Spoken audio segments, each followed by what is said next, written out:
It's the biggest game of the year. 200 million people are watching the same screen at the same second. Somewhere, a man is crying because a ball crossed a line. Somewhere else, a woman is screaming so hard her voice will be gone by morning. Strangers are hugging strangers.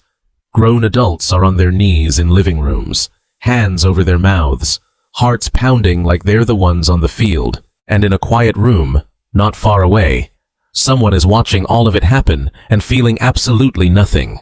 Not annoyance, not boredom, even something stranger. A calm, total blankness where the excitement is supposed to be. They watch the same replay everyone else is losing their minds over, and their pulse doesn't move. Not a flicker. For years, that person has been told something is wrong with them. Not sociable enough. Not passionate enough. Missing whatever gene makes a stadium roar feel like joy. Maybe you've been that person. Standing in a break room while coworkers relive a game-winning play, nodding along, faking a reaction you don't actually have, wondering quietly what's broken in you. Here's what nobody tells them. Psychologists have been quietly studying this exact blankness for over a decade, not as a curiosity, as a real, measurable pattern. And what they found is not a deficiency. It's not a hole where enthusiasm should be. It's a completely different wiring. One so specific, researchers can now predict, with unsettling accuracy, who will feel nothing during the biggest game of the year, just by looking at how their brain handles four things: stakes, identity, story, and attention. Get those four right, and you can almost draw a map of exactly which people in a room will be crying at the final whistle, and which ones will already be thinking about what to make for dinner. Let's start with the one that sounds the most unbelievable. 1. Their brain refuses to treat a stranger's win as real. Here's the uncomfortable truth about sports fandom. When your team scores, your brain doesn't just feel happy. It releases the exact same reward chemical your ancestors got from surviving an actual threat. The same chemical that once told a hunter he'd successfully fed his family. The same chemical that once told a tribe they'd survived a raid. Millions of years of evolution, wired to reward group victory as if it were your own personal survival. It should work on everyone equally. It's baked into the oldest part of the brain, the part that doesn't care about logic, only about outcomes that matter to the group. But it doesn't work on everyone. In a subset of people, that circuit simply refuses to fire for events with no personal stake attached. Their brain runs a silent background check before it hands out any reward, and the question it asks is brutally simple.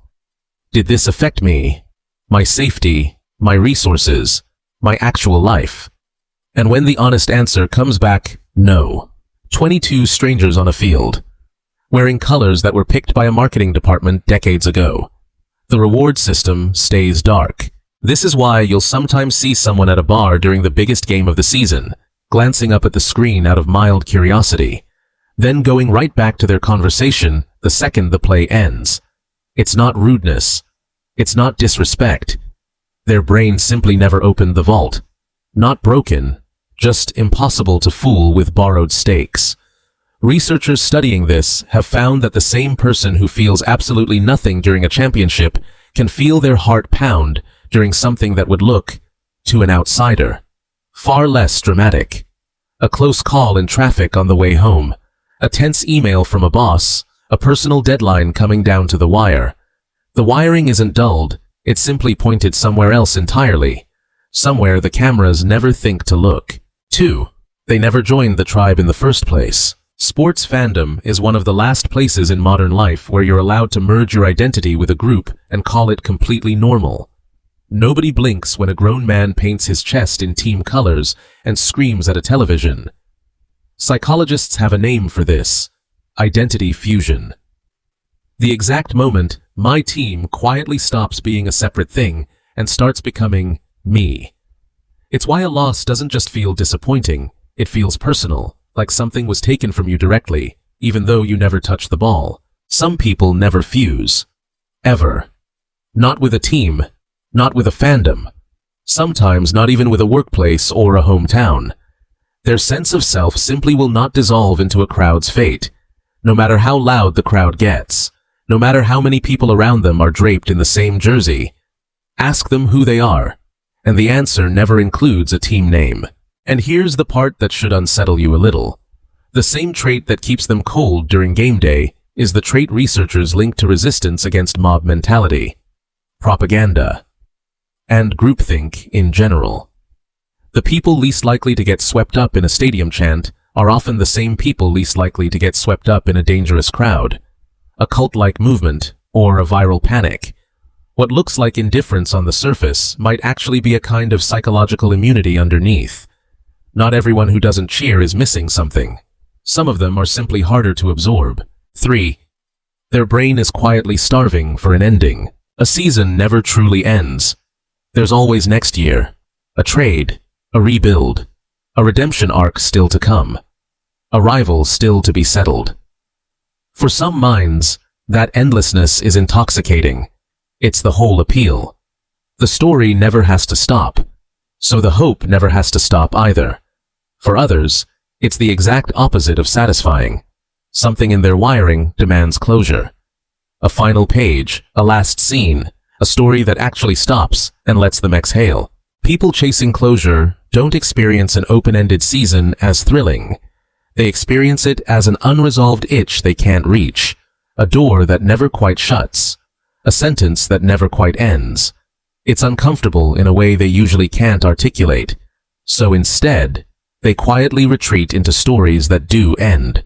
A film with a final scene, a book with a last page, a project with a finish line they can actually cross, something with an ending they get to witness, not just wait for. This is often the same reason they can watch an entire season's worth of highlights compressed into 10 minutes and feel genuinely satisfied, while the actual season, spread across months with no real conclusion, leaves them cold.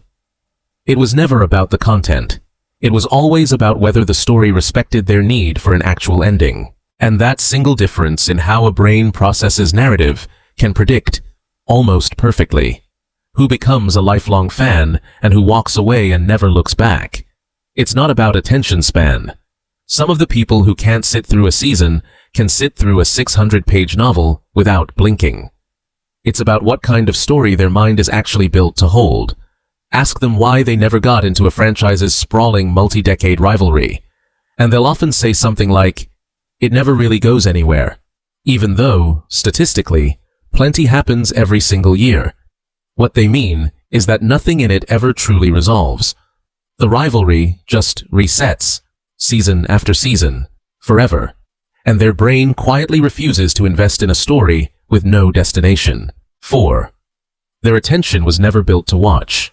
It was built to make. Sports are pure spectacle. You sit, and something happens to other people, far away, on a screen, decided entirely by someone else's hands and legs and split-second decisions. But some minds are wired the opposite direction.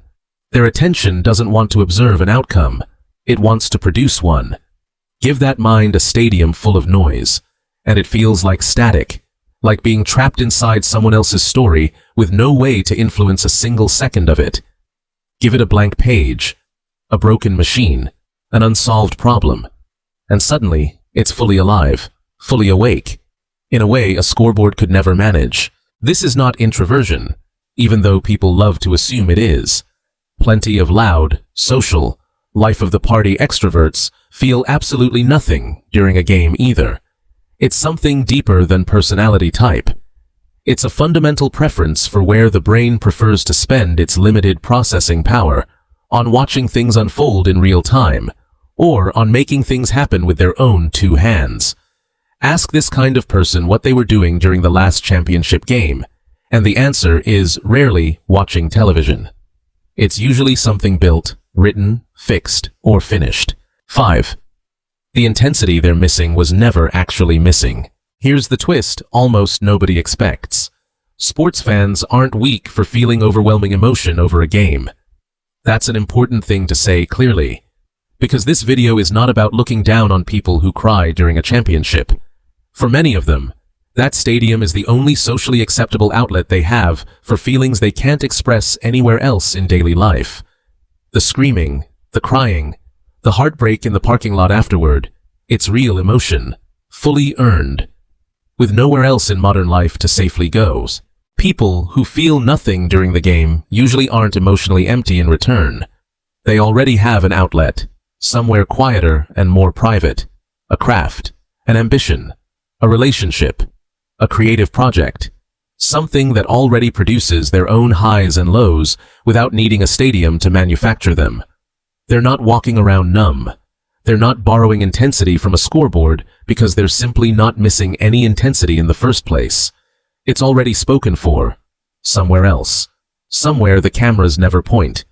Ask them about the last time they cried, and you'll rarely hear a game.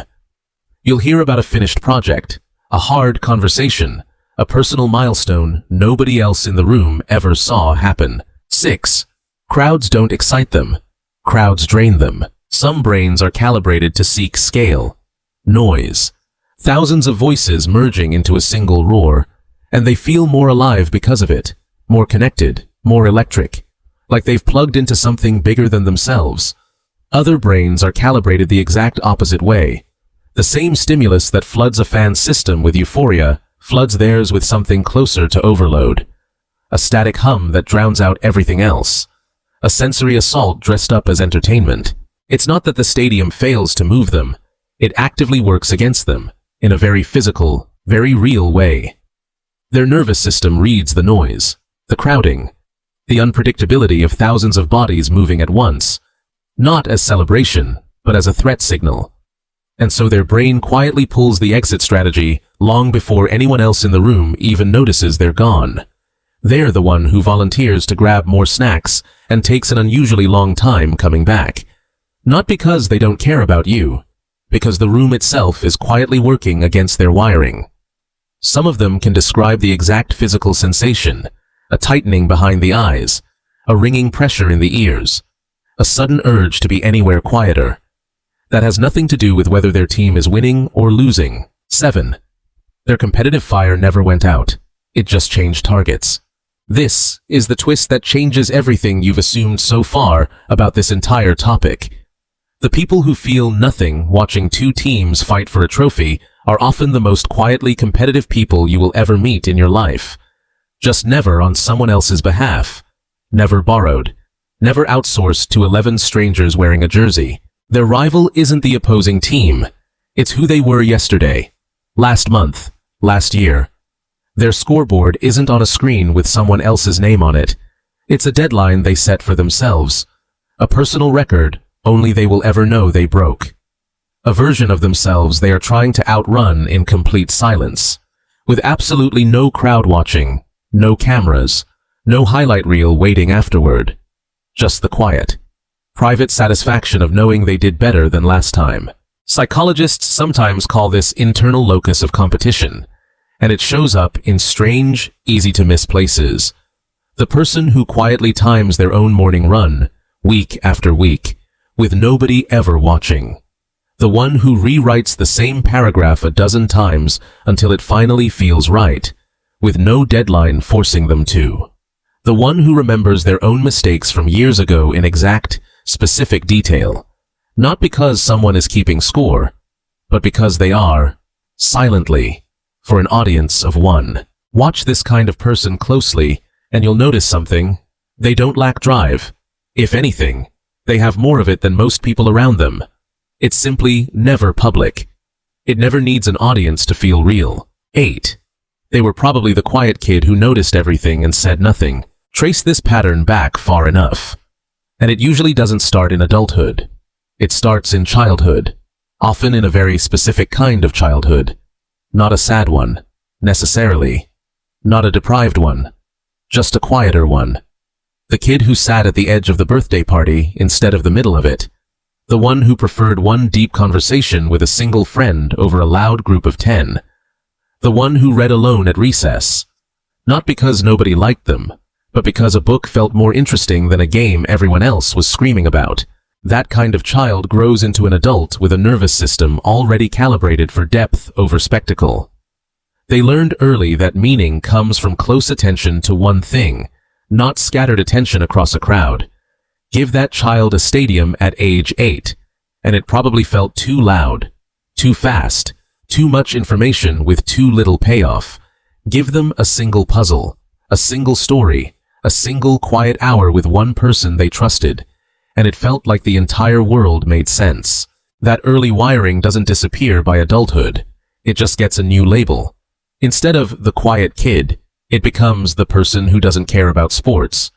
Same brain, same nervous system. Just a grown-up name for a pattern that was visible decades earlier, if anyone had bothered to look closely enough. And here's something worth sitting with. A lot of the people who built the things you use every single day, the software, the books, the inventions, the art, were exactly this kind of kid. The ones not screaming in the stands, the ones quietly building something in a room by themselves while the game played faintly in the background, barely registering. History rarely remembers who won a regular season game from decades ago. It remembers what got built by the people who weren't watching. So if you've spent your whole life feeling like the one blank face in a room full of roaring strangers, wondering during every championship game why everyone else seems to be having a religious experience while you're mentally making a grocery list, here's what the research actually says about you. Your brain isn't missing a piece. It's running on stricter rules. Real stakes only. Not borrowed ones. A self-contained identity that doesn't need a jersey to feel whole. Closed narratives instead of endless seasons. Internal creation instead of passive spectacle. Competition that actually means something to you personally, instead of competition performed on your behalf by strangers you've never met.